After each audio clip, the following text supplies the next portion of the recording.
Good evening. My name is Caleb Cheney. I wanted to take just a couple minutes of your time to talk about computer attacks and viruses and what we can do to stop them. Now, computer attacks and viruses have been around for just about as long as computers themselves. The thing is, today we have a lot of different ways that we can stop these attacks and security measures that we can use to prevent them. And I wanted to go over how phishing attacks, DDoS attacks, and ransomware attacks are some of the most common attacks that we're still facing today. I wanted to start off by talking about phishing. What is phishing? First of all, it's spelled Phishing. It's a play off of the word fishing, similar to how a fisherman would cast a bait and wait for a fish to bite it. A scammer would send out fake emails waiting for a victim to click on the link and thus install viruses that harm the computer and benefit the attacker. Phishing attacks are emails that are sent out in waves to random people waiting for them to click on them and install viruses. There's also different kinds of phishing attacks. There's something called spear phishing that targets a specific company, or whaling that targets a specific person, usually high up the chain in that company, to reveal important data. I want to also talk about different ways that you can avoid phishing attacks. Here are phishing.org's top 3 recommendations for avoiding phishing emails. And number 1 is to keep informed about phishing techniques. Usually, in a lot of these companies that have anyone dealing with email will issue a security training on what to click and what not to click. The second recommendation is think before you click. It's a very common catchphrase when talking about phishing emails, using that training to know what is a real email and what's not. You have to be very careful, because if you click that link, it's going to install those harmful things to your computer. And number 3 is to install an anti-phishing toolbar. There are certain types of software out there on the internet that can most likely detect what is a phishing email and what's not. The thing about phishing emails is that anyone with access to an email is probably going to be receiving them. They're sent all over the world, and it's just one of those things that's not very avoidable. So you have to train yourself on how not to fall victim to these harmful emails that can install viruses to your computer. The second kind of attack I wanted to talk about is DDoS, or distributed denial of service. Now, DDoS is one of those attacks that is used to shut down a website or a computer or a network.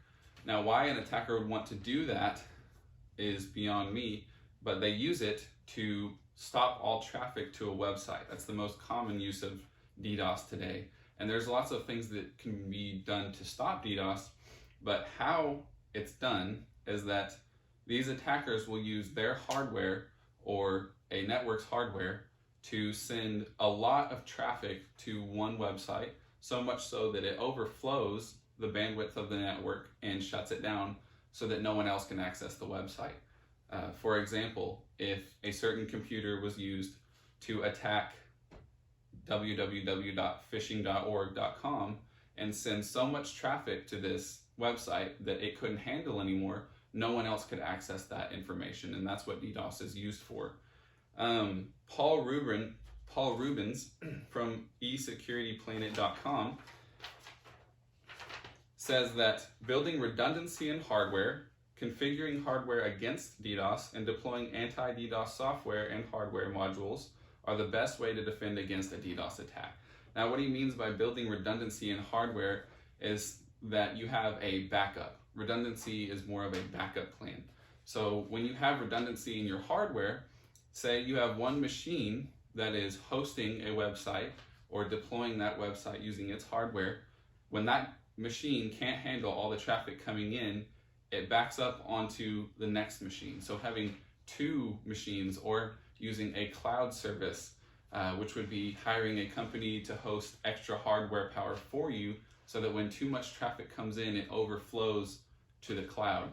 Now, that's having hardware redundancy. That's one of the most important ways to protect against DDoS. There are also anti-DDoS softwares that can recognize that and deny that traffic.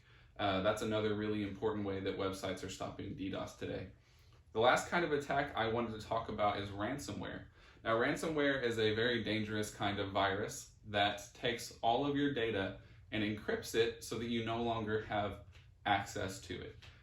There have been a lot of ransomware attacks that have gone around in the last century. One of the very, very well-known ones is called WannaCry. It was a virus that went around in the early 2000s that encrypted a lot of people's data, but this was a specific kind of virus that when it went to one computer, it replicated to a lot of other computers. So it shut down millions of computers in only a couple of hours. Microsoft actually noticed this and put out a security patch for it within 1 to 2 days that was able to stop the spread of it. But WannaCry virus encrypted a lot of people's data. What a ransomware is that it's a virus that comes onto your computer, encrypts all of your files, and then asks you to pay to have those files unlocked for you. There are not many ways to have these ransomwares decrypted.